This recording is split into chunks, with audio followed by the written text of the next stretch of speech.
Sim, vamos lá.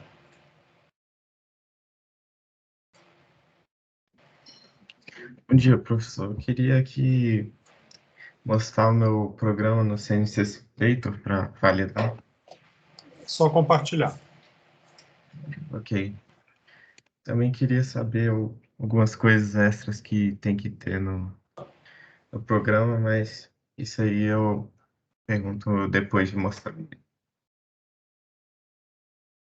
Já tá vendo a tela? Sim, pode executar. Ok.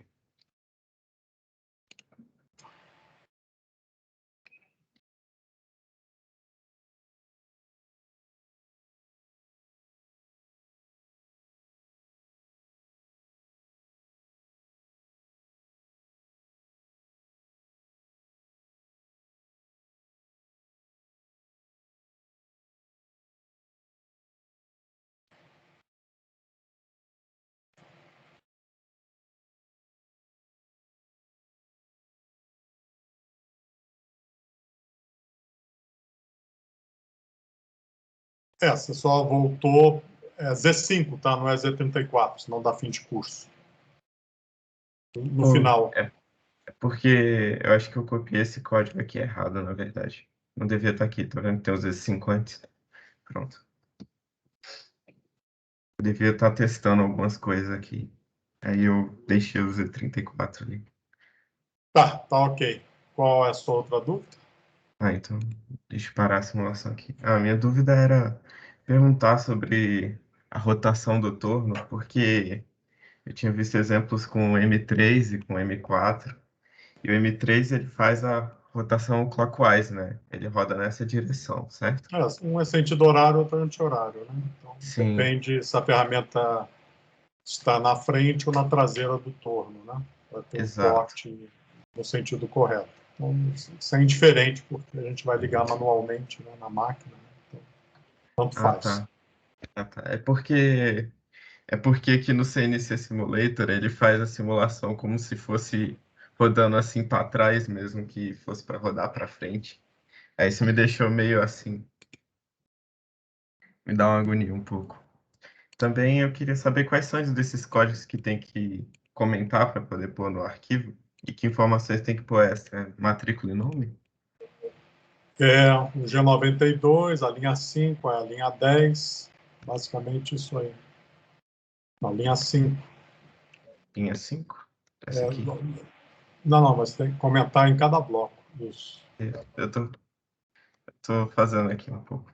Aí coloco Não, nome e não, é N, matrícula. não é N0, começa de N1, por exemplo. N0. Ok. Aí você pode colocar o N1 entre parênteses também e coloca tudo como, com a sua matrícula, seu nome.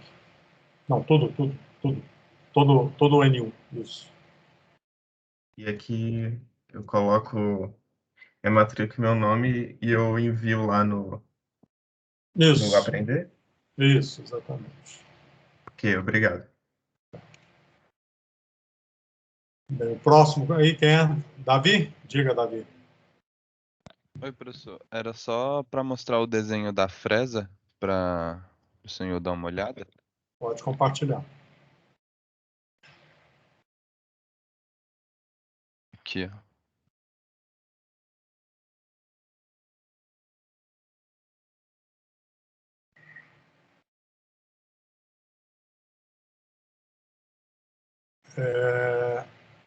Deixa eu solicitar o controle aqui. Tá bom.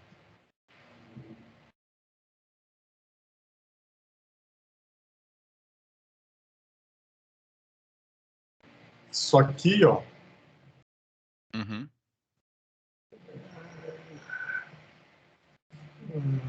São 3 interpolações circulares aí.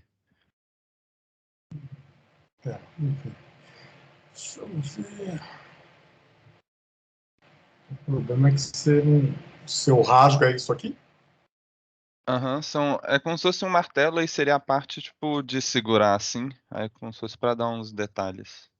Mas aqui você faz com a ferramenta basicamente no único movimento, né? Dois Uhum. passes de usinagem, na realidade, é muito simples, né? O rasgo, né? Enfim, Então, te aconselho a fazer outras cavidades dentro da peça. Então, pode fazer aqui dentro, Tá. que, enfim, que aqui tá. Você não vai ter estratégia nenhuma, né? A cavidade é para você ser desafiado a desenvolver algumas estratégias de remoção de material. E do jeito que está aqui, né? Você coloca um passo aqui e um outro passo do lado, já que a largura é 5, né? Enfim, então, Tá bom. basicamente você não tem estratégia, né? Ok? Então, de resto tá ok? É só adicionar mais alguns rasgos? Você tem que não rasgo, a gente chama cavidade, né? É, Cavidade é um cavidade. pouco maior do que um rasgo. Eu vou Você tem que... tentar adicionar por aqui então, ó, nesses você pode. dois. Você pode colocar fora também, enfim. Aí você fica a seu critério onde você coloca, onde você Tá bom. deseja complicar o seu desenho, né? Vamos falar dessa forma. Ok? Obrigado, professor. Tá, Isabela? Oi, professor, eu queria mostrar o programa. Sim, pode compartilhar. Tá.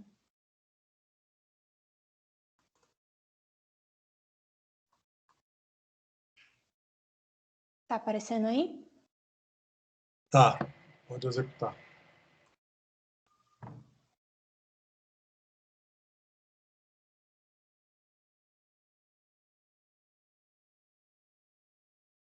Você está indo e voltando? Onde? No início da usinagem, faz bloco a bloco aí. Parece que você vai e volta, vai e volta. Não.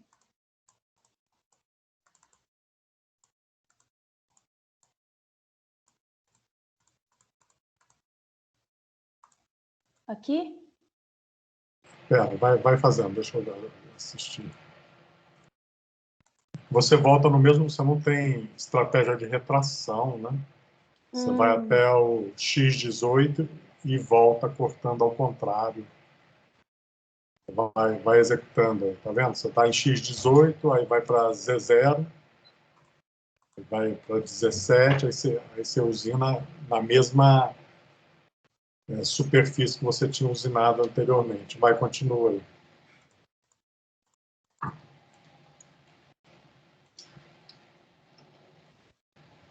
Vai, continua. Tá vendo? Você vai e volta na mesma... Você não tem plano de segurança. Ah, tá. Você tem que fazer um passo e voltar. Tem que ter estratégia de retração, aproximação. Executa, continua executando aí. Eu acho que você Não, também... eu fiz assim mesmo. Eu vou então mudar isso. E também tem que fazer operação de perfilamento no final, né? Executa, continua executando aí, só para...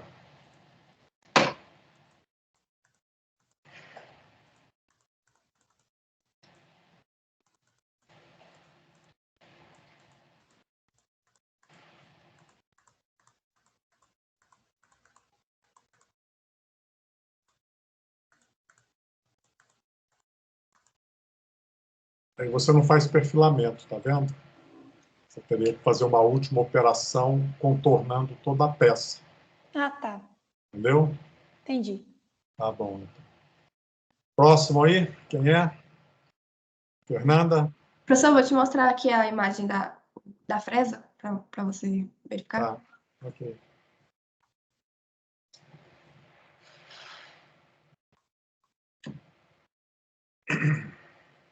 Dá para ver já? Já. Então, cavidade é a base, né? Deixa eu dar aqui. A base, os olhos, a orelhinha aqui e o nariz. Tudo são cavidades. Você só tem que tomar cuidado nos olhos, né? Com a estratégia, tá? Porque o diâmetro você vai executar dentro dos olhos tem que ser compatível com o diâmetro que a ferramenta tem, né? Então, você tem que trabalhar pelo menos com interpolações maiores do que 5, 6, 7 milímetros, né? Você pode fazer uma remoção de material, né? Interpolação circular maior, depois fazer interpolação linear. Então, tem que definir bem a estratégia, né? Para não ter um equívoco durante a execução do programa real, ok? Ok, mas tá tudo certo? É porque, na verdade, eu comecei o código, eu até queria te mostrar para ver. Bem, a princípio, tem todos os requisitos, né? Então, você pode fazer dessa forma mesmo. Posso te mostrar o código? Sim. Ok, vou compartilhar.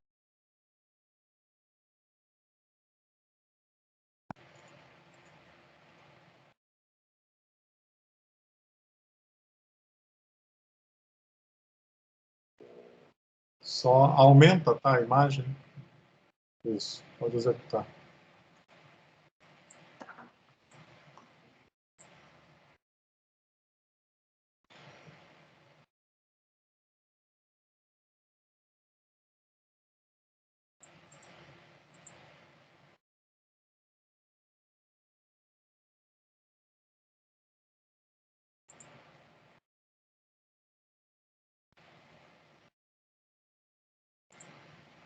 Você fez, acho que tudo com interpolação circular, né? Isso aqui não pode, né? Os Não, olhos. Foi não? não, foi assim, é que eu não sabia que não podia. É, porque tem um diâmetro mínimo aí que você tem que respeitar, né?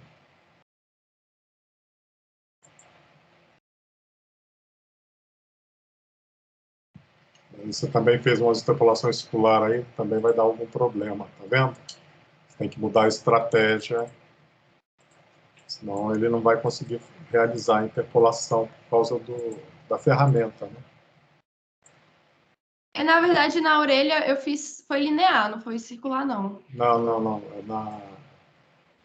Linear, enfim, tudo bem. Foi. Podemos... Não, nos olhos foi circular mesmo. Eu vou Tá, mudar. ok. Então, basicamente, isso aí que você tem que ajustar. Ah, perfeito. Obrigada, professor. Tá. Mais alguém aí? Marina? Eu queria mostrar o desenho também. Pode compartilhar.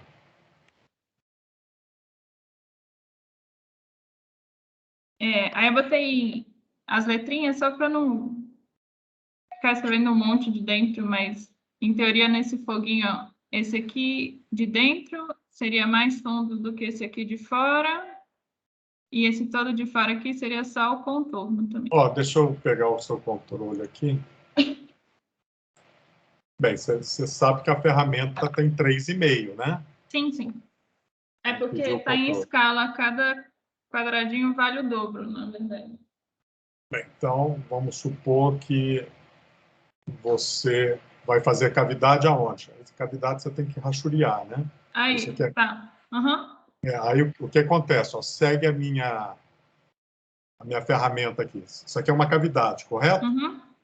Então, como é que a ferramenta vai entrar aqui, tá vendo?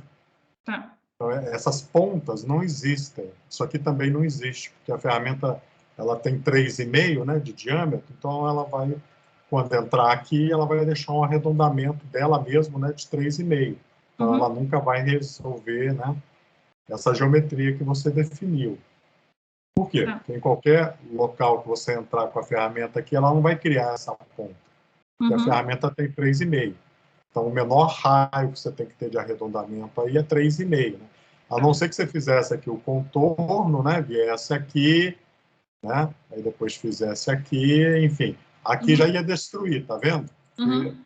não tem espaço. Tá? Então, você tem que prever o seu desenho compatível com a sua ferramenta, né?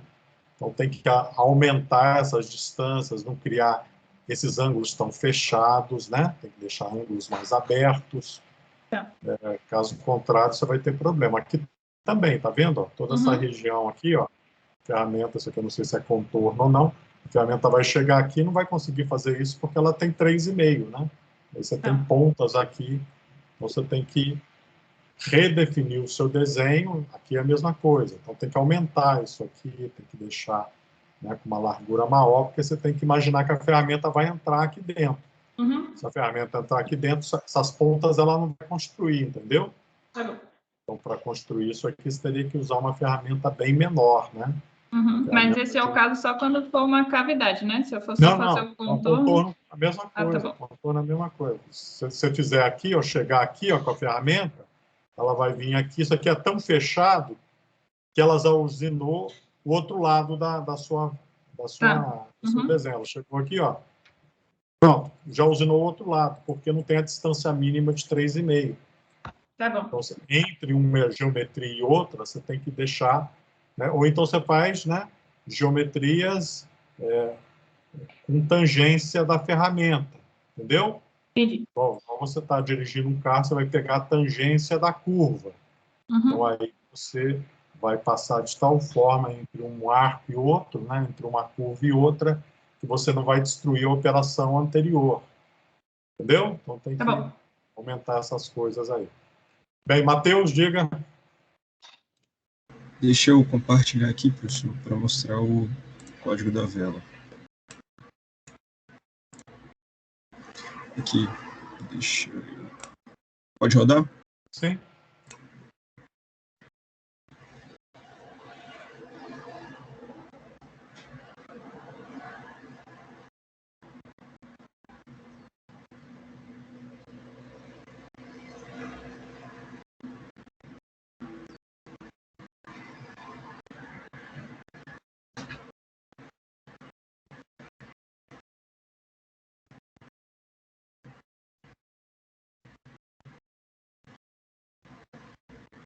Falta o perfilamento, né?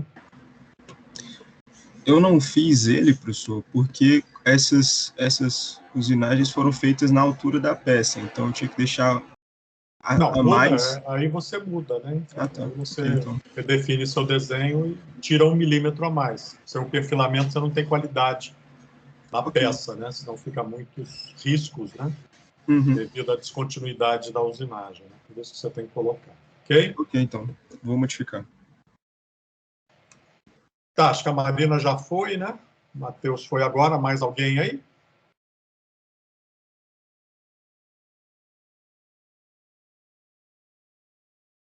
Bem, só para deixar gravado, eu incluí aqui, ó, projeto da peça papel milimetrado, fresa, né?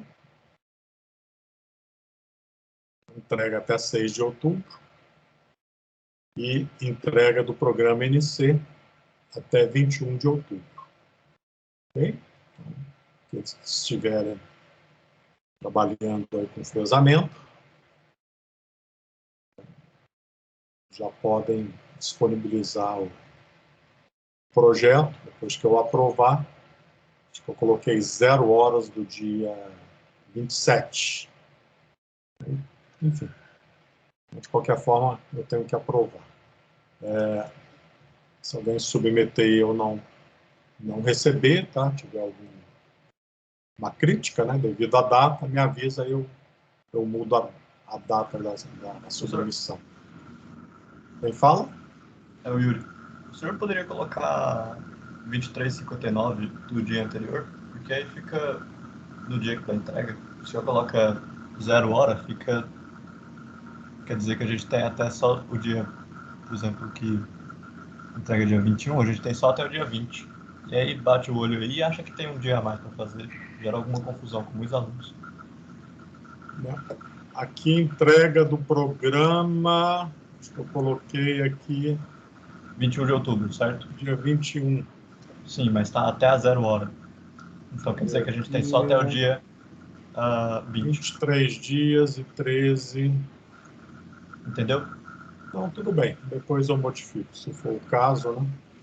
Gera uma confusão com alguns alunos que passam só aí e acham que tem... Só não entregar no último minuto, né? Sim. Entrega antes. Se tiver algum problema, é só me avisar, né? Que eu amplio a data, né? Isso aí não é restrição, não. Né? Pode ficar dias e dias sem entregar, né? Então, se está no limite ali, se equivocou com a data, não tem problema, não. Bem, com relação às datas, então, a referência são essa aqui. Se alguém tiver algum problema, me avisa, né? Comunica por e-mail, né? Porque eu nem sempre fico logado na plataforma. Então, por e-mail, eu sempre leio as mensagens, né? Então, é mais fácil para mim ser comunicado por e-mail do que eu ter que entrar na plataforma para receber alguma notificação. Bem, com relação a questões, né? Não sei, o Matheus ainda está de mão levantada aí, não sei se ele quer tirar alguma dúvida, enfim. Então, com relação à análise de capabilidade, né? Então, disponibilizei os vídeos 22 e 23, né? Que apresentam como a análise de capabilidade deve ser feita. Eu sei que ninguém ainda começou a fazer análise de capabilidade, mas para referência, né? Sugiro que vocês assistam, né? Este detalhamento, né? Quando eu falo de controle estatístico de processo, né? As cartas de controle baseado na média, na amplitude, os erros sistemáticos, os erros aleatórios, né? E detalho como nós devemos estimar o erro aleatório, né? Que é o erro de fabricação, que é baseado em um estimador de desvio padrão, com incerteza no intervalo de confiança de 99,7%. Então, nós estimamos esse erro de fabricação, né, como sendo 6 sigmas. Então, nós vamos assumir uma distribuição de Gauss, já que são dimensões lineares, né, diâmetro, comprimento, e é possível, né, criar, né, um modelo como esse. Então, nós temos aqui a nossa dimensão, que a gente vai medir na peça, x médio. Tem os limites de tolerância superior e inferior. E temos aqui o 6 sigma, que é o intervalo de confiança de 99,7%. Então, essa aqui é a figura básica, né, de entendimento do que significa o erro de fabricação. Então, o erro de fabricação vai ser estimado por 6 sigma. O erro de fabricação, depois que nós fazemos o setup da ferramenta, a fixação da peça, zeramos a ferramenta, né? A ferramenta já está iniciando a usinagem sem desgaste, então o processo vai estar sujeito a erros de natureza aleatória, que a gente chama. E à medida que o processo vai sendo executado, a ferramenta vai se desgastando e o erro sistemático, né, que é uma causa assinalável devido ao desgaste de ferramenta, ele começa a aparecer. Então, nós temos aí, né, as causas de erros sistemáticos, que é basicamente desgaste de ferramenta, setup, preparação da máquina. E aí nós criamos o que a gente chama de índice de capabilidade para avaliar o erro aleatório, que é o 6 sigma, em relação à especificação de projeto, que é o limite de tolerância superior menos o limite de tolerância inferior. Então, nós criamos essa métrica, né, que a gente chama de CP, Índice de Capabilidade, que vai ser uma relação entre a especificação de projeto e o erro aleatório. Okay? Então, nós vamos colocar aqui CP igual limite de tolerância superior menos limite de tolerância inferior dividido por 6 sigma. Então, esse cara é o nosso estimador, né, de capabilidade, de quão capaz é o processo para fabricar aquela dimensão em conformidade com a especificação de projeto, já que é uma tolerância dimensional, né, é o limite de tolerância superior menos o limite de tolerância inferior, dividido por 6 sigma, ok? Então, isso aqui é o que a gente chama de índice de capabilidade. Existem uma série de outros de índices de capabilidade, né, que vocês vão ver lá no software, né? Tem o CPK, né? O CPK é quando um dos limites de tolerância superior, o afastamento superior ou o afastamento inferior, é 0.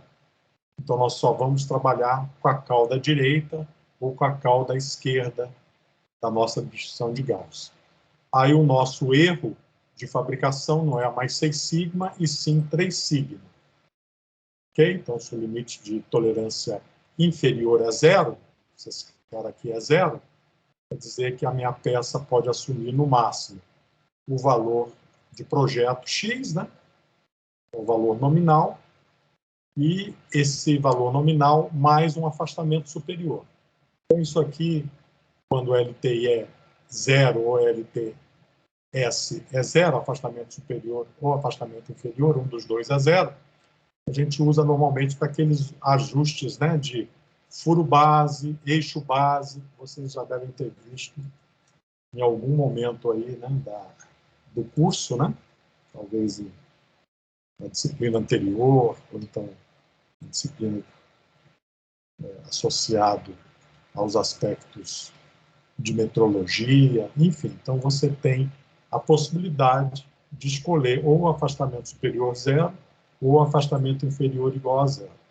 Então, quando isso ocorre, você vai ter só metade da curva sendo avaliada. Então, ao invés de a gente trabalhar com 6 sigma, a gente vai trabalhar só com 3 sigma, com a cauda direita ou com a cauda esquerda da nossa distribuição. Bem, então isso aqui a gente chama de índice de capabilidade.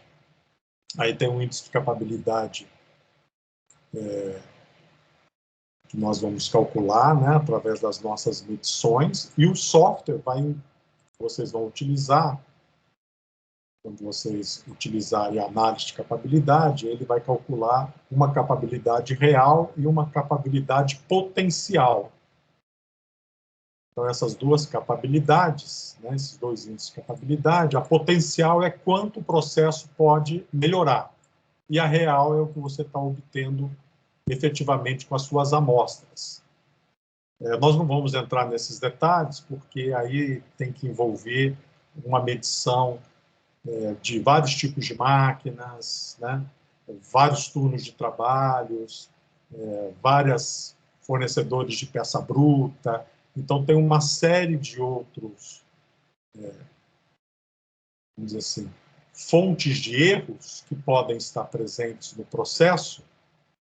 Ele divide por uma série de grupos que a gente cria na hora da avaliação desse índice de capabilidade potencial e total, que eu não quero entrar nesse detalhe porque a gente não está trabalhando de fato, né, com várias máquinas, várias peças e com desgaste de ferramenta, né, porque a nossa ferramenta não desgasta porque a gente está usinando uma vela, né. Então, estamos usinando uma madeira, que também é muito mole, né? O MDF também não provoca desgaste de ferramenta. Então, vamos calcular o índice de capabilidade. Provavelmente ele vai ser igual, tá? Dependendo dos parâmetros que você configurar do software, eles podem ser iguais. Bem, então isso aqui é o que vocês vão indicar, né, na análise de capabilidade, qual é o índice de capabilidade do processo de torneamento e do processo de fresamento. Então, você vai ter que criar as hipóteses, né? Qual é o limite de tolerância superior e inferior da sua peça. Então, a sua peça tem um valor que vocês definiram, mais ou menos uma tolerância dimensional. Então, vocês vão identificar qual é essa tolerância dimensional que vocês vão trabalhar. 0,1 milímetros, 0,5 milímetros. Então, quais são, né, os valores de tolerância que vocês vão trabalhar. Como vai ser tudo simulado, né? Então, vocês vão simular isso, essas medições, usando lá uma função do software, né, que eu defini para vocês trabalharem, né? E esse software tem lá a possibilidade de gerar números aleatórios, né, que seguem uma distribuição normal. Então, vai ser bem aderente a uma distribuição normal, né, 100% aderente, já que os dados são gerados em função dessa curva. Obviamente, você vai ter que definir o sigma e o afastamento superior e inferior, né, que você deseja. Bem, então isso aí é o que vocês precisam, né, conhecer sobre índice de capabilidade. Não precisa trabalhar com CPK, tá? Só com CP.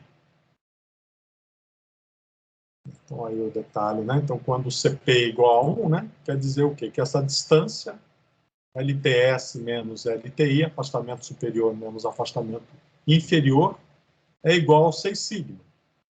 Então, qualquer desgaste de ferramenta que ocorra faz com que esta curva de média se desloque para a direita ou para a esquerda, né? Se for uma região interna, ou uma região externa. Então, a ferramenta desgastou, a ferramenta fica menor. Se ela fica menor, se eu estiver usinando uma região externa, a peça vai ficar com uma dimensão maior. Se eu estiver usinando uma superfície interna, a peça vai ficar com uma dimensão menor. Ok? Então, qualquer variação, né, que ocorrer associado ao deslocamento desta média, para a direita ou para a esquerda, isto vai estar associado a um erro sistemático. Okay? Por exemplo, desgaste de ferramenta. Aí o que ocorre? Como essa média se deslocou, toda a curva vai se deslocar para a direita ou para a esquerda. Ocorrendo isso, eu vou fabricar uma quantidade maior de itens com defeitos à direita ou à esquerda. Por quê? Porque a cauda da minha distribuição normal, né, que aqui nós temos 99,7% de área, né, contida entre o afastamento superior e o afastamento inferior. Então, teoricamente, tem 0,3% fora desta área. 0,15 do lado superior, aqui, cauda superior, e 0,15 do lado inferior. Né? Só que quando essa média se desloca, o erro aleatório é o mesmo. Só que a média se deslocou. Como a média se deslocou, eu tive o quê? O aparecimento de um erro sistemático, que é um erro devido a desgaste de ferramenta, uma causa assinalável, que a gente chama. Então, o valor nominal menos o valor da média das medidas. Então, isso aqui é o valor do erro sistemático. Então, esse erro sistemático pode ser compensado, né? Por quê? Porque ele pertence a uma fonte de erro de causa assinalável, né? O desgaste de ferramenta, ou o zeramento mal feito da máquina. Então, a fonte, ela está sempre presente. No caso do desgaste de ferramenta, ao longo do tempo, esse desgaste de ferramenta vai aumentando, né? Então, ele é como se fosse um erro progressivo, mas a fonte de erro é assinalável, que é devido à ferramenta. Então, essas cartas de controle servem para plotar, né, a média, só que aqui a gente vai plotando. A cada X minutos, a gente pega uma amostra de 5 peças, por exemplo, e calcula a média e a amplitude, e plota nessas cartas. Então, isso aqui é controle estatístico de processo, SPC que a gente chama, né? Então, é assim que a gente controla a produção no chão de fábrica. Então, a gente vai vendo a tendência do erro sistemático, né? Ele vai aumentando, né? Então, se ele está aumentando de forma crescente, vai chegar a um determinado momento que ele vai sair fora dos limites de controle superior e limite de controle inferior. Então, se isso ocorrer, eu vou perder o controle do meu processo. O erro aleatório, né, que a gente está usando o estimador amplitude, poderia ser o desvio padrão, né, mas no chão de fábrica é mais fácil calcular a amplitude, porque não tem que elevar ao quadrado, tirar a raiz quadrada, né, então é mais fácil trabalhar com amplitude para plotar essas cartas de controle no chão de fábrica, né. Então, o operador, cada 10 minutos, tira uma peça, ou melhor, tira 5 peças. Né? Então, começou aqui T0, T10, ele tirou 5 peças. A média está aqui, a amplitude está aqui. Depois, em T20, ele tirou mais 5 peças. A média continua aqui e a amplitude está aqui. A amplitude varia, né? Ela varia porque é um erro aleatório. Ok? Então, a gente vai acompanhando o desenvolvimento desta curva, vendo a variação do erro sistemático, que está impactando diretamente o valor da média. Mas o desvio padrão continua sendo o mesmo. Por quê? Porque o desvio padrão 6 sigma é estimado, né, como um erro aleatório. Bem, então isso aí está gravado aí, eu estou revendo aqui essa informação. Enfim, então aqui eu mostro o deslocamento, né, da curvinha, ok? Bem, aí o que ocorre se eu tenho, né, num primeiro momento, um limite de tolerância inferior e limite de tolerância superior contido entre essas linhas pontilhadas, né,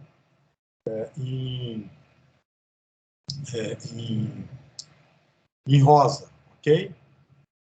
Então, vamos supor que eu tenho agora um CP maior do que 1. Ou seja, se o CP é maior do que 1, o limite de tolerância menos o limite de tolerância superior e inferior, né, dividido por 6 sigma, é maior do que 1. Se é maior do que 1, quer dizer o quê?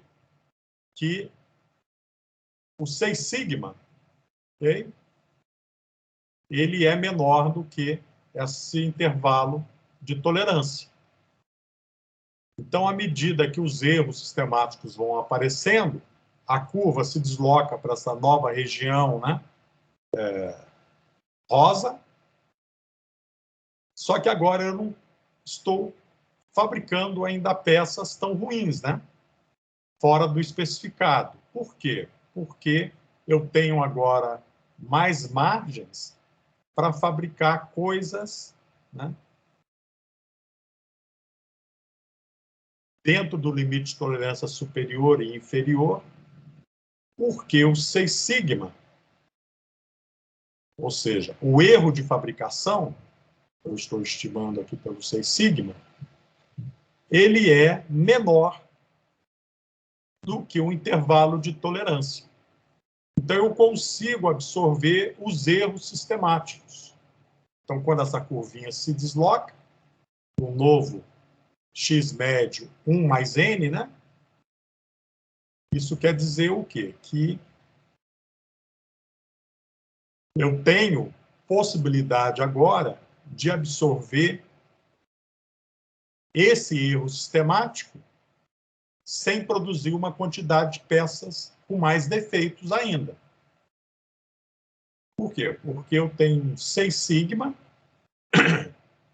menor do que o intervalo de tolerância. Então, essa distância que antes era igual, né? LTS menos LTI, era igual a 6 sigma. Então, o CP é igual a 1. Agora, quando o CP é maior do que 1, tá, o meu 6 sigma é menor do que esse intervalo de tolerância. Ok? Então, nessa condição, o meu novo intervalo de tolerância, em função do erro aleatório, consegue compensar a presença de erros sistemáticos como desgaste de ferramenta. Então, teoricamente, a gente tem um valor mágico aqui, que é 1.3. Né? Então, normalmente, se a gente quiser ter uma boa segurança, né, para absorver os erros devido a desgaste de ferramenta, né, erro assinalável, nós vamos especificar um processo que tenha um erro de fabricação que, quando comparado ao intervalo de tolerância, seja numa proporção de 1,3. Ou seja, eu tenho um maior limite de tolerância, né, em relação ao erro de fabricação. Então, é como se eu tivesse erro de fabricação no milésimo e estivesse trabalhando no centésimo. Ou se eu tivesse erro de fabricação no centésimo e estivesse trabalhando no décimo. Então, é muito importante, né, que a gente escolha, quando definirmos, né, o processo, a máquina, a capabilidade da máquina, máquinas com boa capabilidade, para que ela consiga suportar a variação, né, dos valores médios, né, que variam em função do erro assinalável, que é o desgaste de ferramenta. Bem, então aqui eu detalho, né, esses conceitos básicos, ok? Depois mostro aqui no torno, né, como fazer as medições, né, estimar o limite de tolerância superior, inferior. Então aqui eu estou definindo que o limite é 0,3, né, e menos 0,3. Então eu tenho aqui, né, 0,6 dividido por 6 sigma. Então Então, tem o meu valor nominal, o afastamento superior e o afastamento inferior. Então, eu vou ter cada uma das dimensões com as suas tolerâncias dimensionais. Okay? Bem, aqui eu mostro o cálculo, né?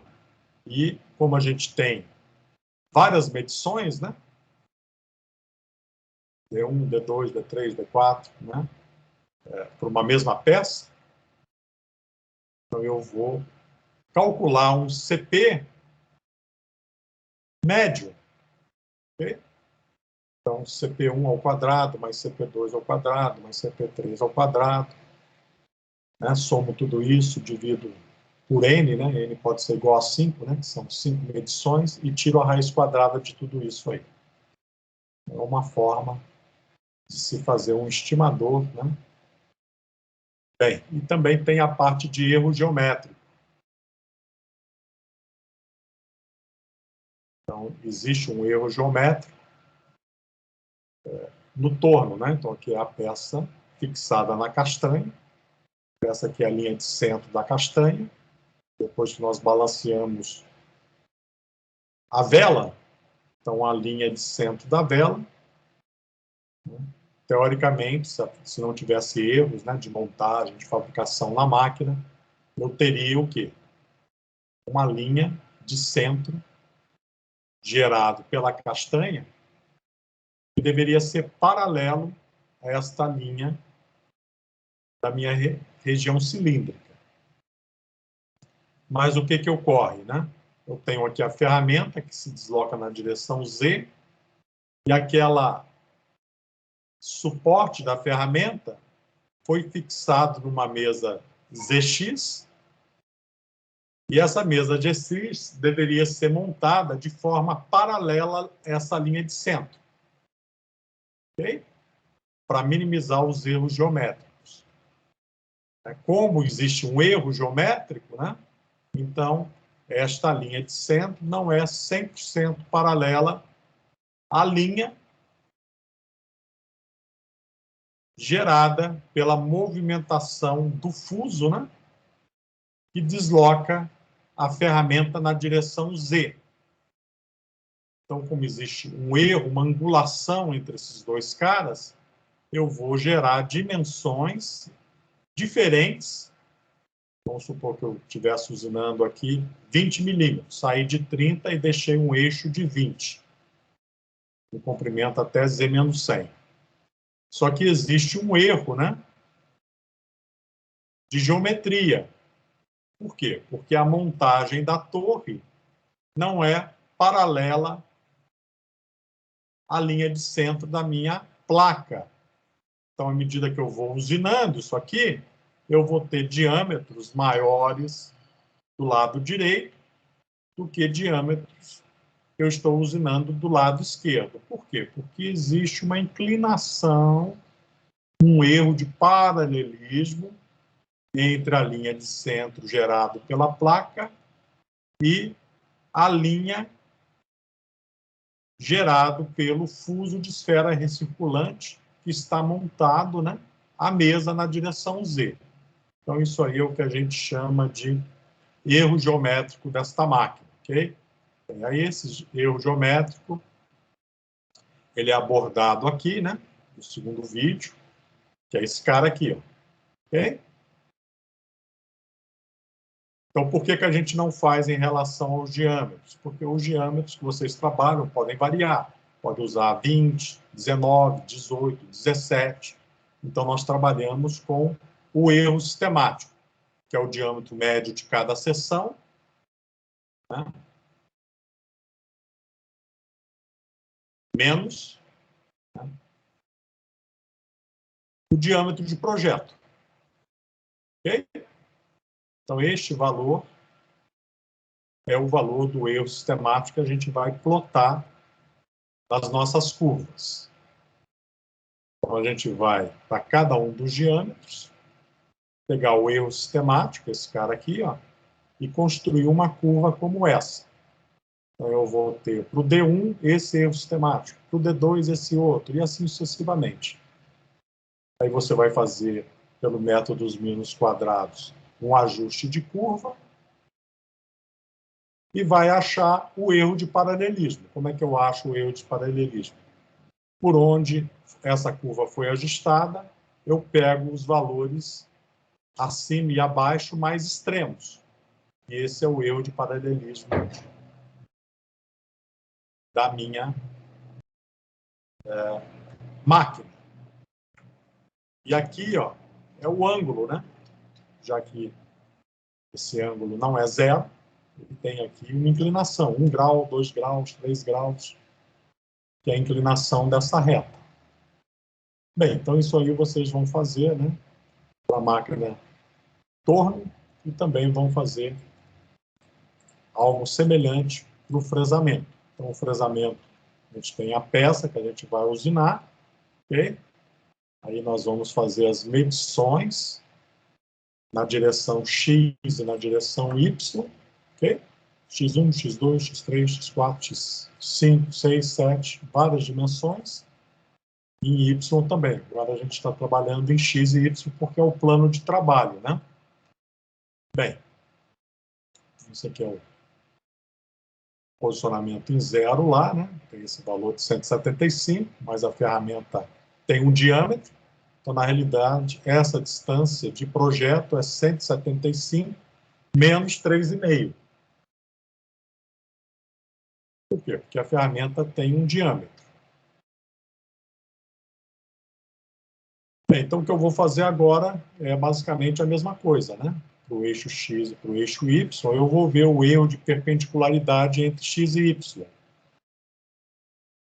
Vou calcular um CPX, vou calcular um CPY, mesma coisa.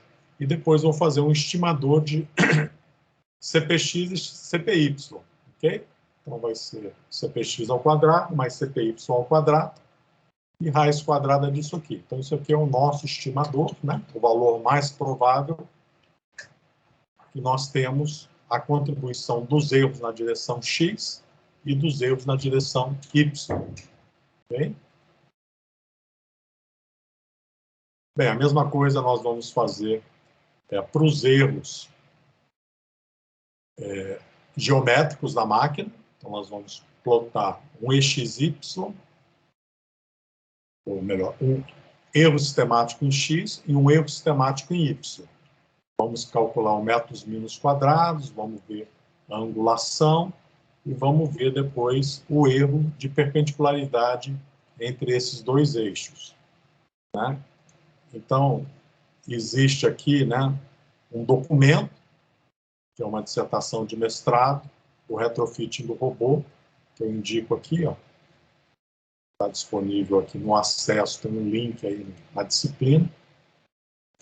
Aí vocês podem se guiar, né, por esse material, que é uma análise de capabilidade que nós fizemos para o robô.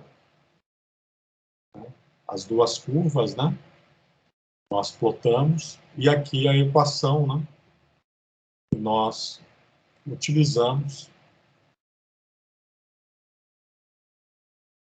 Isso aqui, ó, tangente de θ, né, que é o ângulo entre a curva EX e EY. Então, o coeficiente angular de x ou de y menos o segundo coeficiente angular dividido por 1 mais a multiplicação dos dois coeficientes angulares. E aqui nós achamos o ângulo, né, entre as curvas em x e y, né, da mesa, e achamos aí o erro de perpendicularidade. Ok? Bem, então vocês podem se guiar, né, por esse material que eu estou disponibilizando para fazer análise de capabilidade. Então, aqueles que já fizeram aí peça de fresamento, peça de torneamento, o próximo passo é trabalhar com análise de capabilidade. Então, nas próximas aulas, aqueles que desejarem tirar qualquer dúvida, né, tiver qualquer questão sobre a análise de capabilidade, favor, apresente a sua dúvida, né, para que a gente ajude vocês, né, a estimar esses erros. Ok? Bem, então vou passar novamente a palavra para vocês, se alguém tiver alguma dúvida, quiser algum esclarecimento. Vamos lá, Francisco, diga. Bom, professor, eu já enviei lá o meu programa do CNC para o torneamento. Você poderia dar uma olhada, ver se ele tem aquelas funções de... Esqueci o nome. Funções de controle do arquivo, porque eu uso Windows e eu não sei ver se tem ou não. Isso aqui é essa vela, né? É a peça vela... Não, esse aí é papel milimetrado, é outro. É o Ah, tá, programa. desculpa. Tá. Qual que é o seu nome aí? Francisco Henrique da Silva Costa. Você mandou agora? Eu mandei agora há pouco.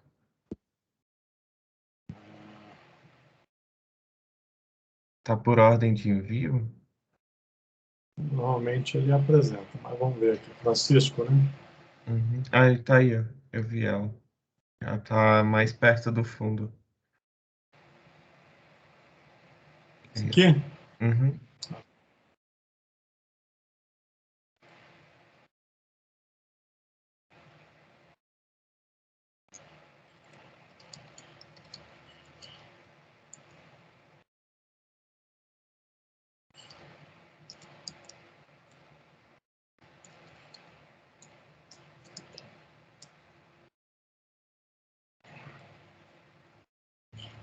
Não, tá ok. Não tem nenhum caractere de controle.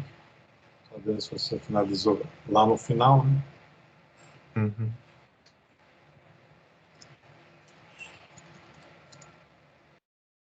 Tá, tudo certo. Ok, professor, obrigado. Fernanda? Professor, eu mudei aqui o da interpolação angular para linear, eu queria te mostrar o código. Tá, pode compartilhar aí.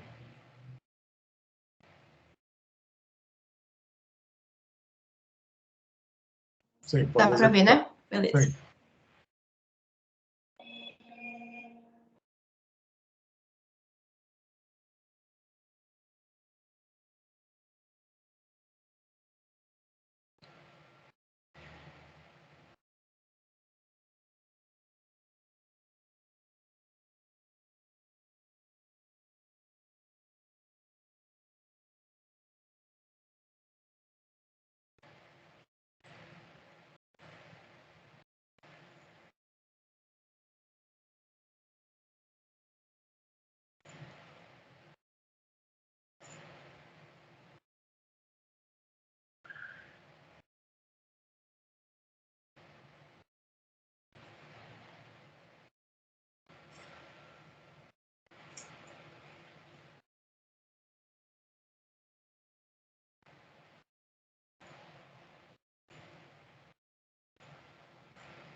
Bem, tá ok, tá? A única coisa que você tem que fazer quando você enviar o código G,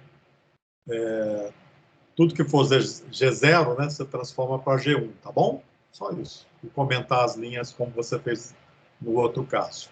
Aí coloca G17 ali na linha N15, coloca G17. Isso. Plano de Aí eu trabalho. posso enviar, então. Pode. Né? Beleza, obrigada, professor. Mais alguém?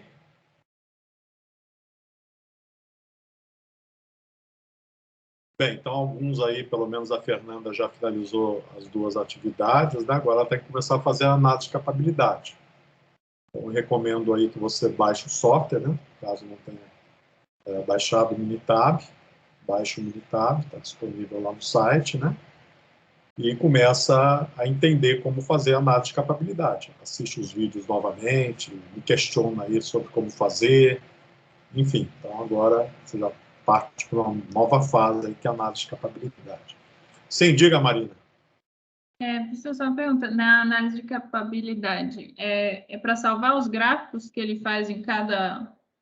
Ou é só para pegar os dados que me importam? Não, você vai fazer um relatório, né? Então você Tá. vai ter que documentar depois, né? Então, você vai ter que criar as hipóteses de qual é o afastamento superior, qual é o afastamento inferior, qual é o erro de fabricação que você vai simular tudo, né? Uhum. Você tem que entender o problema e simular os dados, né, para as hipóteses que você criar para a sua peça. Então, você vai definir, olha, minha peça tem afastamento superior de tanto, afastamento inferior de tanto, eu estou assumindo que a minha máquina tem um erro, né, de fabricação 6 sigma igual a 0,1 milímetros, enfim. Então, você vai criar as hipóteses da forma que você desejar, em conformidade com o projeto da peça de vocês, né? No caso, fresamento, torneamento, e vão usar o software para gerar os dados. Então, cada dimensão que você tem, você vai gerar os dados, né, que a máquina, né, fabricaria, né, segundo o erro que ela tem. Então, você vai definir lá, né, um erro de 0,1 milímetros, que é o 6 sigma. Então, aí você já tem um desvio padrão, né? Eu já mostrei anteriormente. Aí vai lá no software e para aquele diâmetro D1, né, você vai calcular 6 diâmetros distintos, né? Ou seja, naquela seção você está gerando 6 diâmetros que você simulou, né, por software, para tentar estar em conformidade com a medição que você faria com o micrômetro laser. Então, você iria lá ou no micrômetro normal, você ia naquela seção de diâmetro 20, né, nominal, e você mediu 30 vezes naquela seção. Aí você obteve esses dados, um valor médio e um valor, né, de variação desse diâmetro, como se fosse um erro de forma de circularidade presente na sua peça. Depois você vai fazer para o D2, para o D3, para o D4, para o D5, para o D6, né? E vai usar esses dados para fazer análise de capabilidade e análise de erro de geometria da máquina de torneamento, que basicamente é o erro de paralelismo, né, do deslocamento do eixo Z em relação ao eixo gerado, né, pela linha de centro da minha placa. Então, você vai ter um erro que você vai estimar, os erros sistemáticos, e vai usar lá uma função matemática, pelo método dos mínimos quadrados, e fazer a estimativa da inclinação do eixo Z em relação à linha de centro. Depois vai fazer algo semelhante, só que em 2 dimensões, em x e y, no caso do fresamento, né? Então, tudo que vocês usarem no software, vocês têm que capturar a tela, né, ou salvar o projeto, para que vocês enriqueçam depois e documentem depois o relatório de vocês, porque os dados são simulados. Então, tem que usar o Minitab, né? O Minitab faz tudo isso, tá? Uhum. Faz métodos mínimos quadrados, faz a análise de capabilidade, né? Agora você tem que saber usar, né? Tem que saber interpretar os dados que ele gera, ok? Tá. E só eu refiz o desenho, eu posso te mostrar? Sim, pode.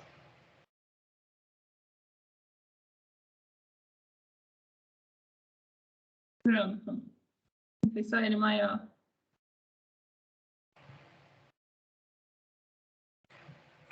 Bem, então ficou, agora é só isso aí, é? Eu não sei se é muito simples. Não, a princípio, né, você que define se é essa peça que você deseja, né? Uhum. Ela cumpre os requisitos, né? Então, você pode programar o contorno e a cavidade. Só tomar cuidado, deixa eu solicitar aqui. Um raio, né? Na hora de fazer o... Não, aqui embaixo, ó, habilita aí meu mouse aí, por favor. Aqui embaixo, ó, tá vendo? Tá, uhum. Essa linha que você vai fazer o rasgo aqui, tem que ter uma distância suficiente, né, para não destruir o que você fez anteriormente ou posteriormente no contorno. Tá bom. Então, na hora que você fizer o contorno aqui, vai ficar com um desbaste, né, um rasgo para dentro. Uhum. Aí você tem que acabar essa cavidade bem antes, né? Entendeu? Uhum. Para que você não tenha uma superposição, para que tenha um afastamento de segurança como você deixou aqui. Então, deixa esse afastamento aqui embaixo também. Só isso. Tá bom. Obrigada. Mais alguém aí? Eu vou desativar meu som, né? Se alguém desejar compartilhar alguma coisa comigo, me chama, tá bom? Diga, Matheus. Eu fiz a modificação, professor, para fazer o perfilamento. Deixa eu Tá. compartilhar aqui para o senhor conferir se Compartilhar. correto. Deixa eu começar aqui.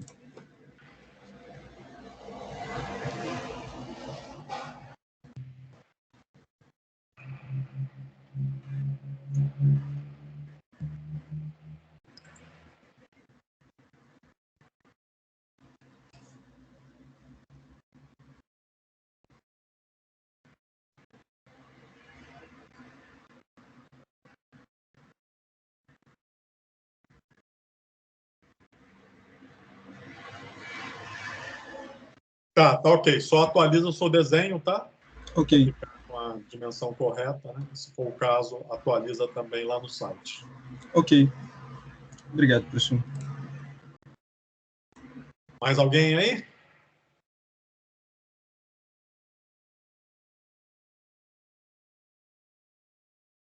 Deixa eu só fazer uma pergunta para vocês, né? Vamos ver se vocês conseguem me responder. Vocês estão fazendo sistema de medição, correto? Eu não estou não, professor. Os outros estão fazendo sistema de medição? Eu tô, professor. Então, o pessoal que está fazendo sistema de medição, né? Poderia alguém, né, tentar me justificar por que eu uso esse estimador aqui, ó? Por que eu não somo a contribuição do índice de capabilidade na direção X com o índice de capabilidade na direção Y? Deixa eu só compartilhar a tela aqui. Só para ver se vocês têm a percepção da justificativa, né? Tá vendo aqui, ó? Calculei aqui a mesa em X e Y, aí vai ter um erro, já que os eixos são independentes, né? Então, eu tenho variáveis aleatórias independentes, na direção X, na direção Y. Então, CPX e CPY, né, são duas variáveis aleatórias também.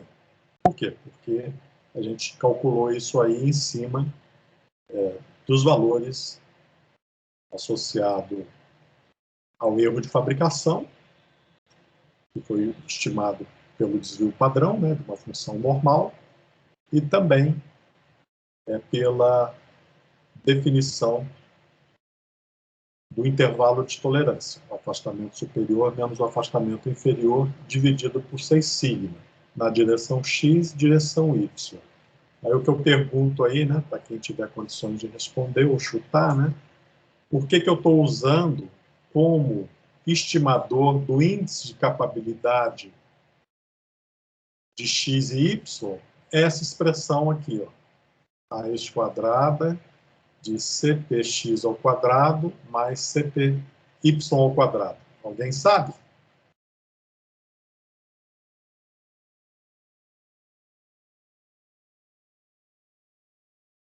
Principalmente quem está fazendo aí sistema de medição aí. Tem quantos fazendo sistema de medição? Matheus levantou a mão, quer responder?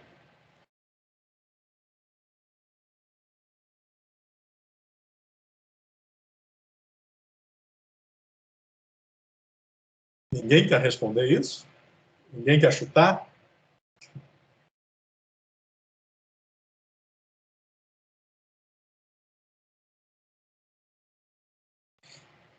Por que eu uso esse estimador? Por que eu elevo as coisas ao quadrado e tiro a raiz quadrada?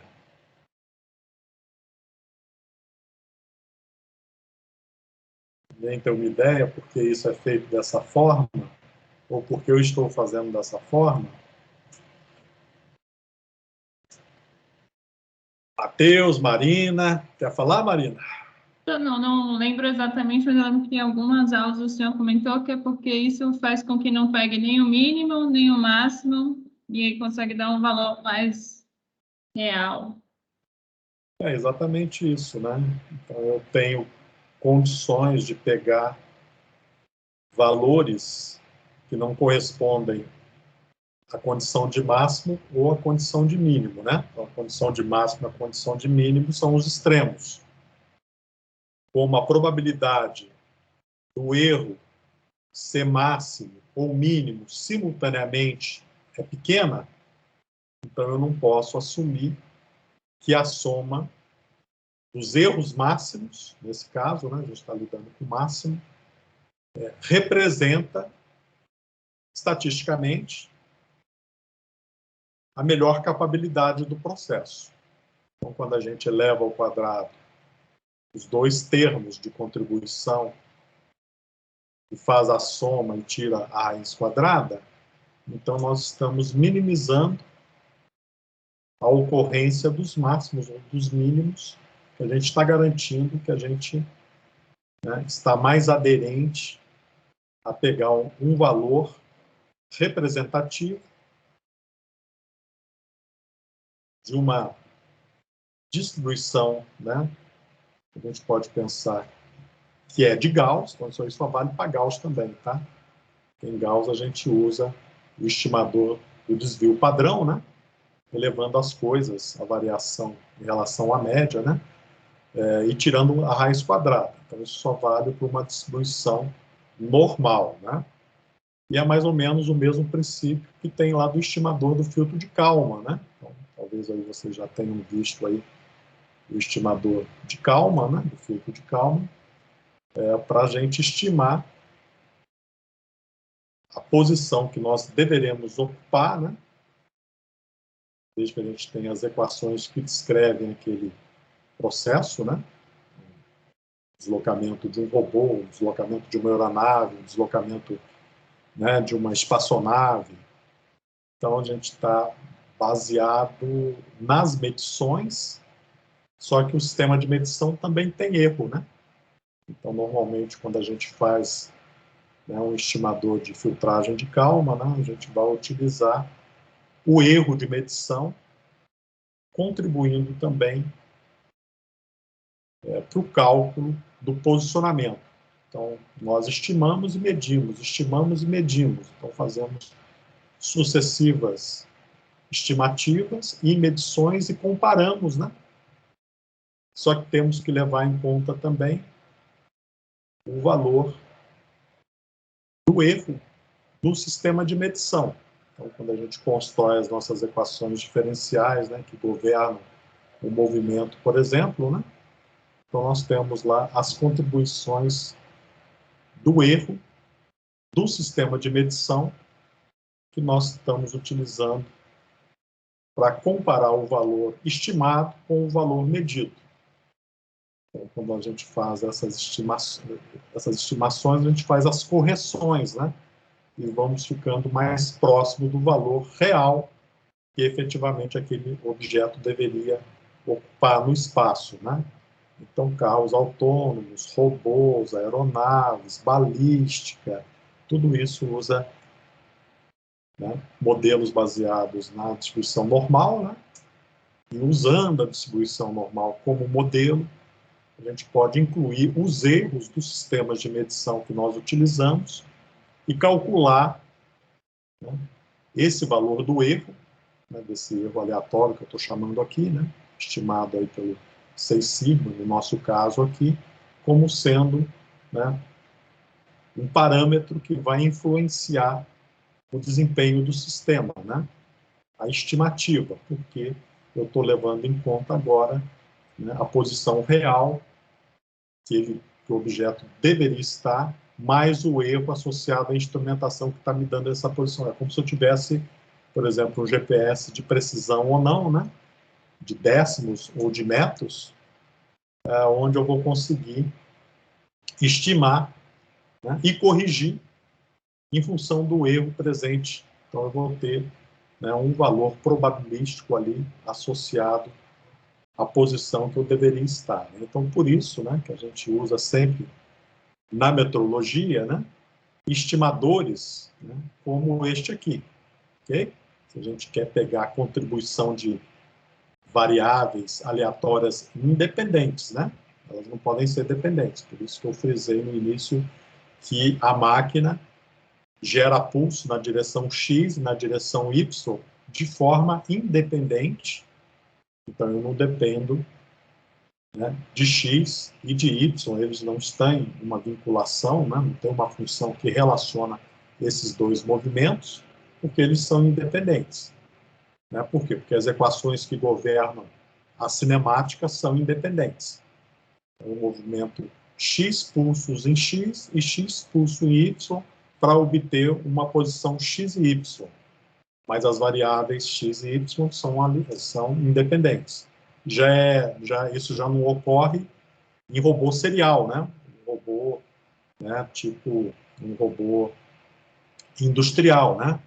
Em que para chegar na posição do efetuador, eu tenho que combinar todos os movimentos de todos os elos em juntas. Então, eu dependo de um movimento em relação ao outro para chegar numa determinada posicionamento. Então, existe um relacionamento, né, entre os vários graus de liberdade daquele robô. Né? Então, eu tenho que gerar a função que descreve, né, este movimento, né, as minhas equações homogêneas, e essas matrizes, né, essas equações homogêneas, eu não tenho independência. Então, para chegar numa determinada posição X, eu dependo da posição da junta θ1, θ2, θ3, θ4, θ5.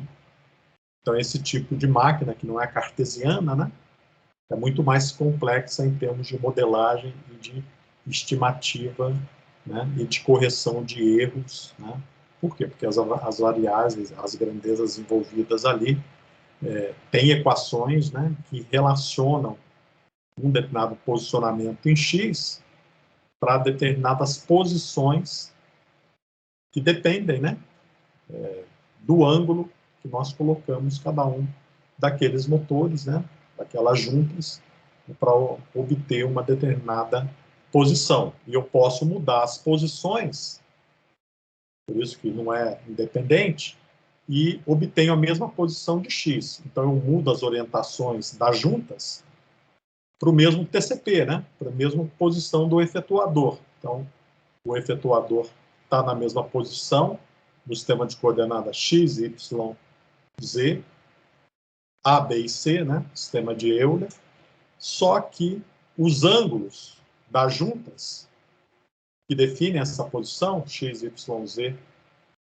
né, e as orientações A, B e C, podem ser geradas de inúmeras formas. Não tem uma única posição, como no caso aqui de uma arquitetura cartesiana, né? Então, a arquitetura cartesiana, essas equações são mais simples de serem utilizadas. Já no robô, né, paralelo ou no robô serial, em que as equações homogêneas são mais complexas, são matrizes que relacionam, né, as posições da junta, né, de cada uma das juntas, orientações de cada uma das juntas que eu tenho, né, se forem rotacionais, para chegar a uma determinada posição. Então, eu posso ocupar aquela posição, X, Y, Z, A, B e C, com vários tipos de orientações das juntas. Né? Então, não existe assim dependência, né? Já na máquina X e Y, né, cartesiana, como a gente tem aqui, eu só tenho uma forma de chegar na posição da mesa de trabalho em X e Y.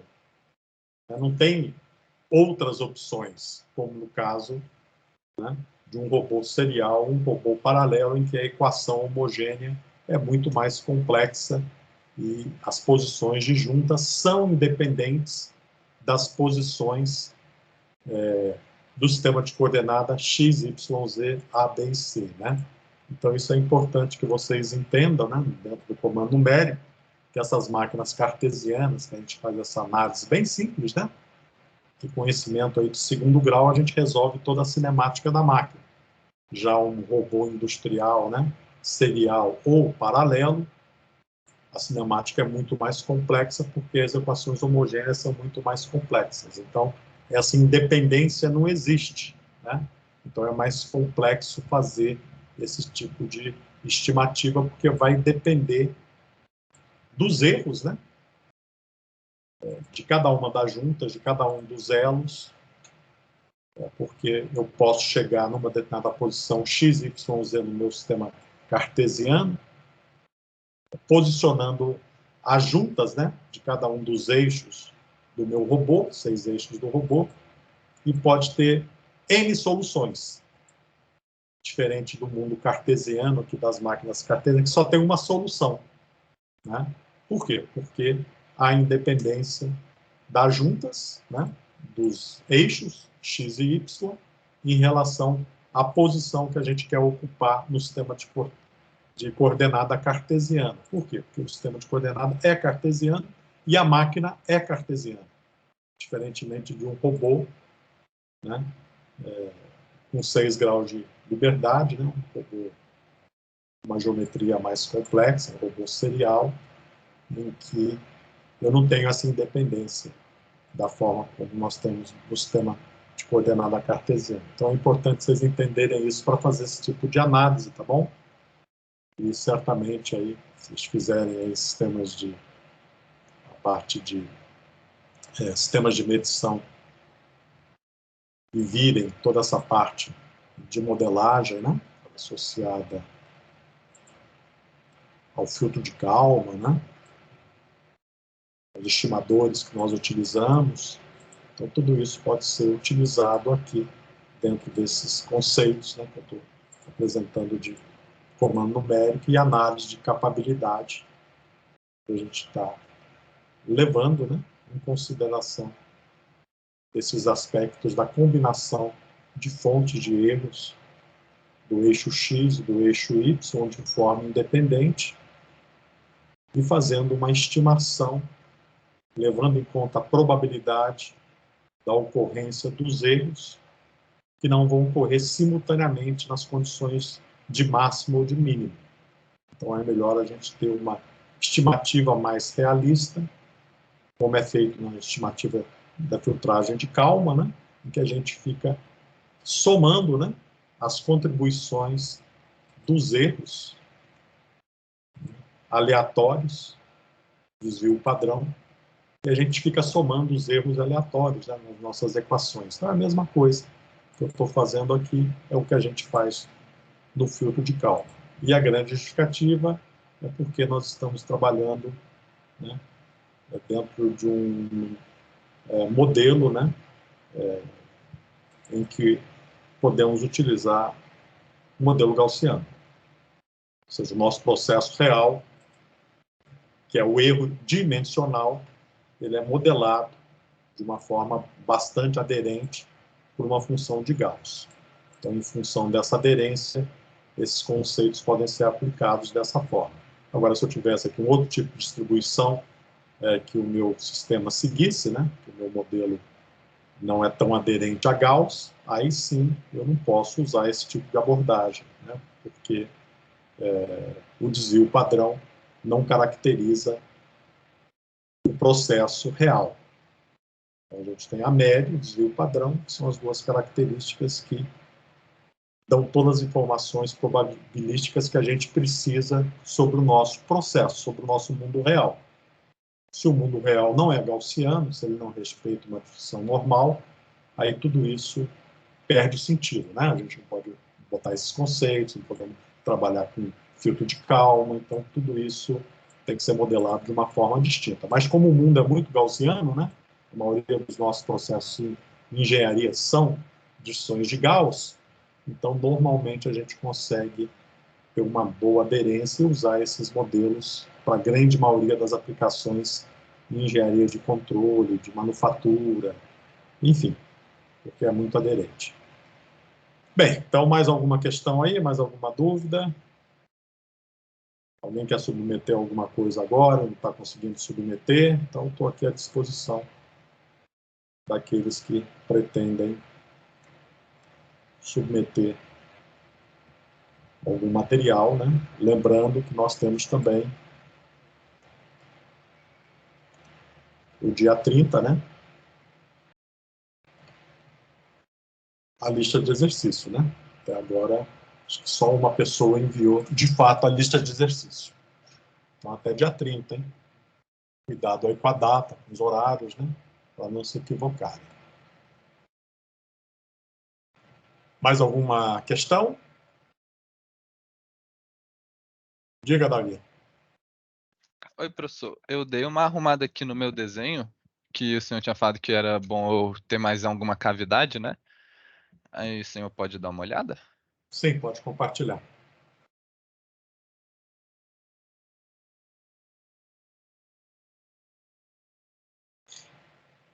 Eu rachurei essas partes aqui, ó.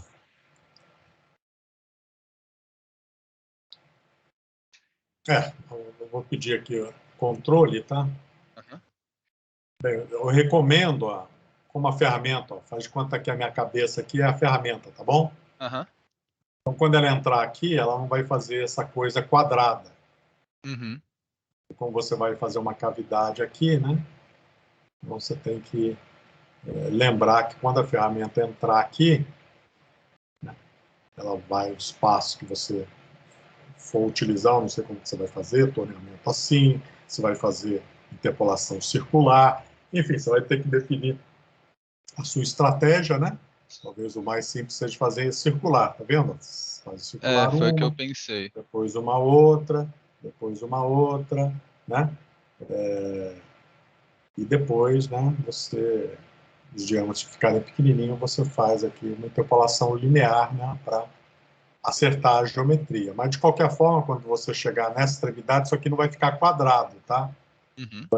Isso aqui vai ficar um pouquinho circular, que é o diâmetro de 3,5 da ferramenta, né?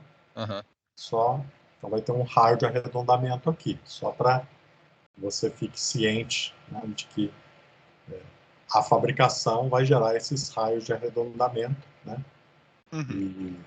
E que a princípio estão aqui também, né? Então, quando você entrar com as ferramentinhas aqui, sei lá como que você vai fazer aqui, só vai ser contorno, né? Enfim, então você tem que definir, né? Se quando você entrar aqui, eu não sei quais as dimensões que tem aqui, se isso aqui não vai superpor, né? Aqui não, aqui é o 100, né? Desculpe, a cota, aqui não é rasgo. É. Enfim, então tá, aqui, só aqui, né? Só aqui embaixo. Isso aqui, quando Tá. chegar aqui, né? Aí vai ficar, não sei qual é a dimensão. Você deixou 3, não 3,75. vai dar, né? Vai ficar o quê? Vai ficar, quando você fizer esse rasgo, vai entrar 1,75 e aqui vai entrar 1,75, vai ficar 3,5. Né? Então vai ficar uma quantidade de material ínfima aqui. E você lembra que a ferramenta está girando, tá? Verdade, Como verdade. essa ferramenta está girando, ela está fixada no mandril, e esse mandril vai ter uma excentricidade em relação à ferramenta. Então, essa ferramenta, ela provavelmente vai gerar um diâmetro maior do que 3,5, por causa da dinâmica do giro da ferramenta. Ela vai ficar girando, ela tem uma dinâmica e vai ter um erro de geometria, né, associado ao fuso onde ela está presa, né, que é o fuso da retificadora. Como isso não é um equipamento de precisão, né, então ele tem uma excentricidade. Então essa excentricidade vai gerar um erro, gerando um diâmetro maior do que a ferramenta. Então, se a gente medir lá depois o rasgo que foi gerado, não vai ser de 3,5, vai ser um pouco maior do que 3,5. Por quê? Porque tem a parte dinâmica. Então, se você deixar essas dimensões muito próximas, você destrói a usinagem, tá bom? Então, por isso você tem que deixar aí algumas dimensões entre uma geometria que você usina e outra, pelo menos de 7 milímetros, 8 milímetros, para não ter esses erros devido à dinâmica e os erros geométricos da própria máquina e da própria ferramenta fixada no mandril, né? Que tem erro. Então, esses erros passam para a peça. Tá bom? Então, aumenta essa distância aqui, ó, deixa isso aqui maior. Né? Tá. Enfim, então, reorienta, você pode tentar reposicionar, enfim, aí o desenho assim você faz da melhor forma que você achar para ficar compatível com o que você deseja, ok? Ok. Então, se eu subir um pouco isso aí, tá tranquilo já, né? Desde que aqui em cima, né, Sim, eu vou não tentar por deixar meus uns desejos. 8 Isso, dos dois milímetros lados, em cima e isso. embaixo. Isso, ok, aí não vai ter problema. Aí eu posso fazer isso e já enviar ou mostro para o senhor de novo? Não, se já corrigiu com essas recomendações, tudo bem. Aí eu envio. Submeter. Tá Isso. bom, obrigado, professor. Bem, mais alguém aí?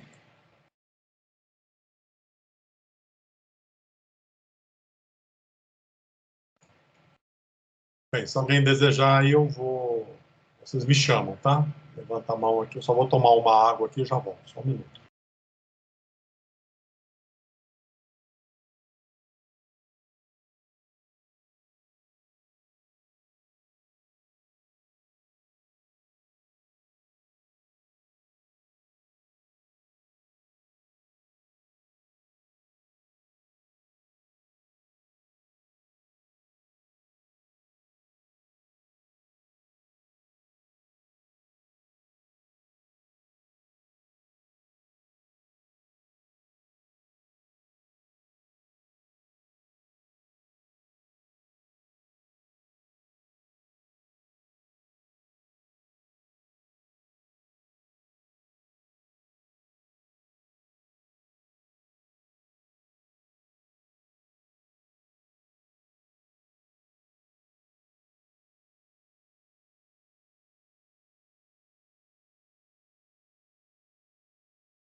Sim, Bruno?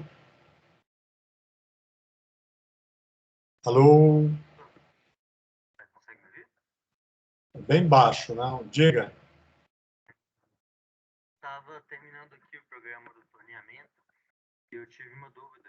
Se vai me ajudar, eu posso compartilhar a tela aqui? Sim, compartilha.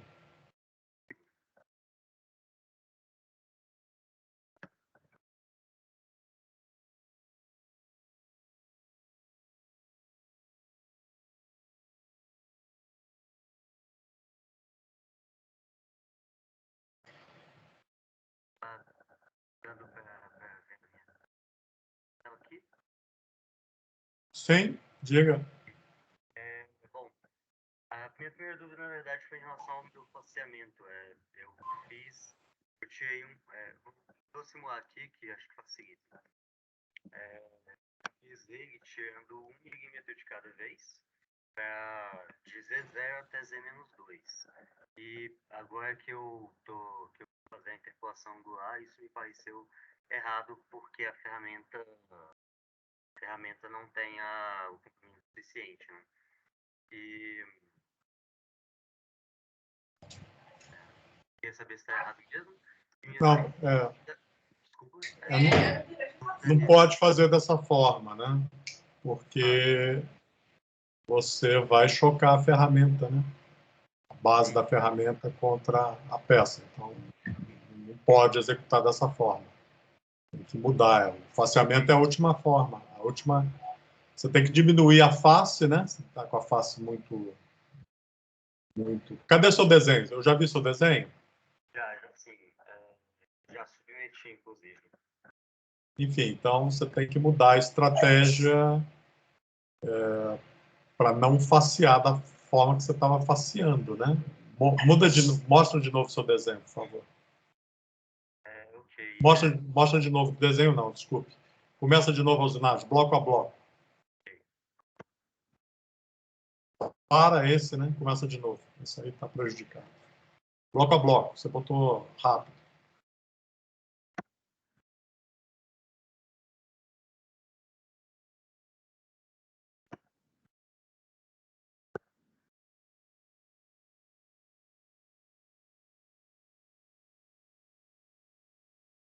Por que você não continua a usinagem até o lado esquerdo, até a cota que você precisa? Vai, continua usinando. Entendi a pergunta, professor. Não, porque na realidade esse volume que você está fazendo é de faceamento, né? Mas você esqueceu que você tem que usinar as outras superfícies à esquerda.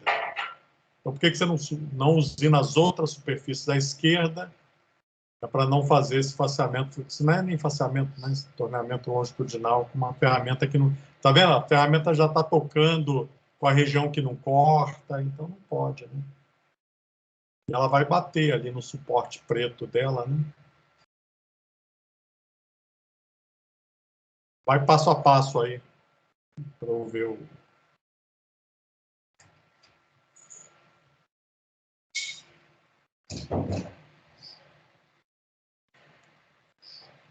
Então tem que corrigir o faceamento e mudar a estratégia, certo? Não, vai, continua usinando aí, só para eu ver o que você faz depois.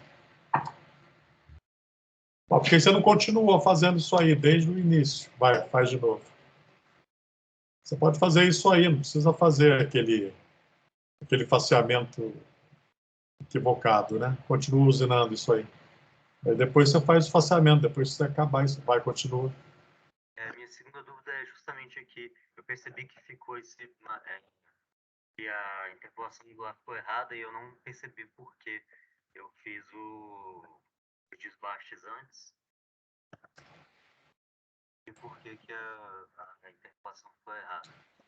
Não, porque provavelmente você interagiu com a ferramenta e cortou uma região que não tinha material e ficou este arco, né? Na realidade, você deveria ter feito a escadinha, né? Que você não fez, né? Antes de fazer todo esse arco, né? Você tinha que fazer a escadinha, né? Você só fez um torneamento longitudinal, né? E não fez a escadinha. Aí, em algum local aí, a renderização acha que você fez alguma coisa que não deveria fazer com a ferramenta. Então, a ferramenta interagiu de uma forma equivocada com a peça, né? Se você voltar e volta a usinagem aí, nessa região aí. Voltar para o início? Deixa eu pegar aqui o controle aqui. Dá o controle aí. Isso. Só que ficou esse negócio que eu não consigo tirar ele aqui. Isso sai. Bem, então, vamos subir aqui, ó. Deixa eu ver se eu consigo subir com o meu mouse aqui. Não, só.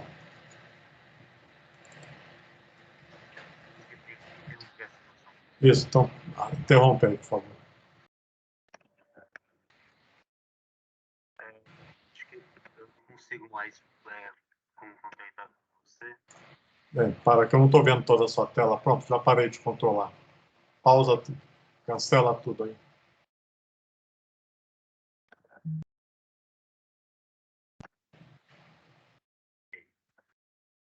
Você tem que parar antes daquela usinagem que soltou aquele anel. Bem, então você já sabe, você tem que fazer a escadinha, né? Esqueci dela mesmo, é verdade. Deixar o desbaste. Isso aí, tira tudo isso aí, né? Está tudo errado isso aí. Isso, você tem que fazer a escadinha, tem que fazer isso aí na direção da escadinha, né?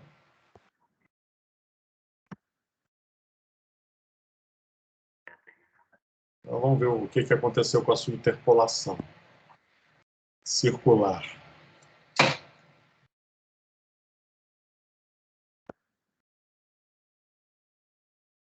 Vai, passo a passo. Vai. Acho.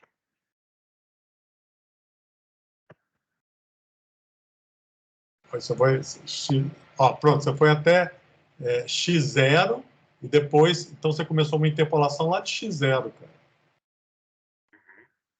Aí deu tudo errado, né? Você está fazendo a interpolação anterior era x0. É que eu não vejo todos os frames, né? Então você estava em x0, né? Vou solicitar o controle aqui. Você estava em x0.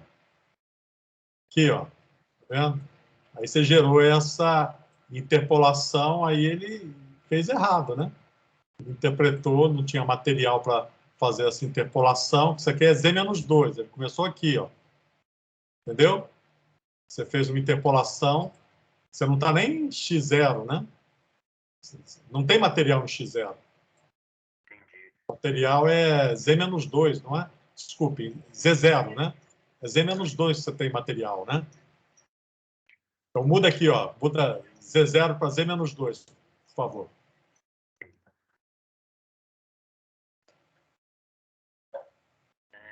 Preciso interromper a simulação. Acho. Não, sim, interrompe aí. Parar de controle, pronto. Você está fazendo movimentações erradas aí, né? Sem sentido. Por isso que ele gerou esse negócio aí. Coloca ali Z-2, né, onde tem material.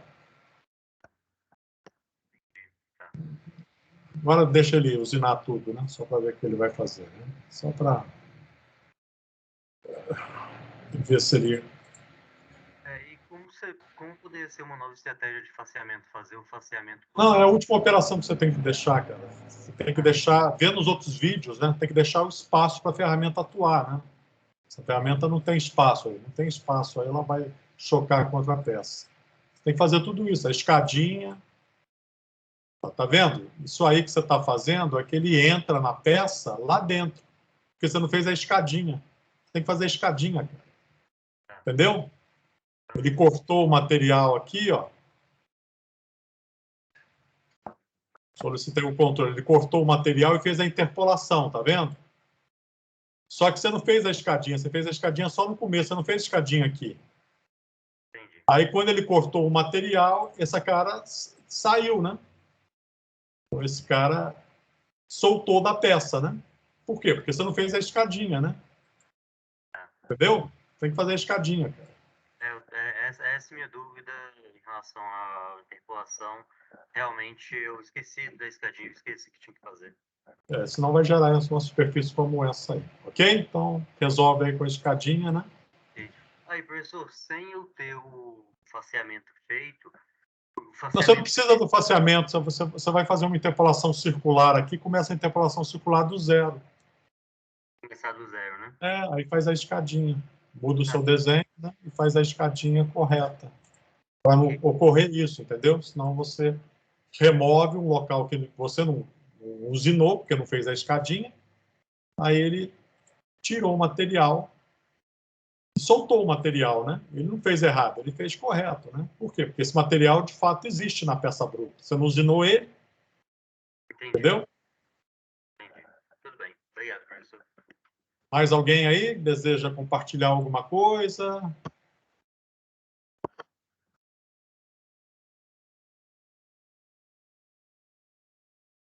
Bruno, já foi, né?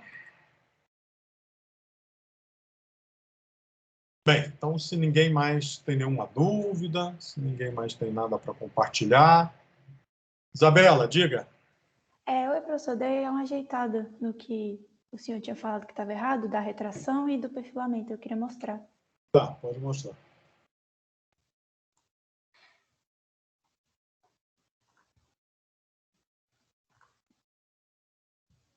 Tá para ver aí? Tá chegando. Pronto.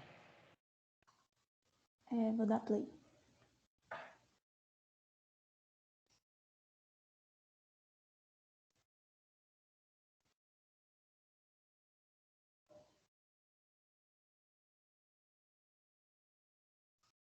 Tá ok. Tá ok? Então tá. Aí para enviar é só comentar essas primeiras linhas e o nome, né? Quer adicionar? Isso, Tá bom, obrigada. Coloca o seu nome e a matrícula entre comentários. Ok? Tá bom, obrigada. Tá bom. Mais alguém? O Bruno tá com a mão levantada, quer falar ainda, cara? Não, professor, esqueci de abaixar a mão. Bem, você viu nessa última apresentação aí da Isabela, né, que ela fez a escadinha, né? Aí fez da forma correta, né? Então a face dela, do lado direito, é um arco, né? Igual o seu aí. Só que ela fez a escadinha e a usinagem apareceu corretamente. Passa a escadinha. Bem, se ninguém mais tiver nenhuma dúvida, eu vou encerrar a aula hoje, né, nesse momento. E vou agendar a próxima aula, quarta-feira. Então, aqueles que já estão finalizando, recomendo que assistam os vídeos, né, sobre análise de capabilidade. Na próxima aula eu posso esclarecer qualquer dúvida que vocês tenham sobre a geração de dados do trabalho de vocês. Ok? Então tá, vou encerrar a aula agora, parar a gravação e bom dia a todos aí. Até mais, professor.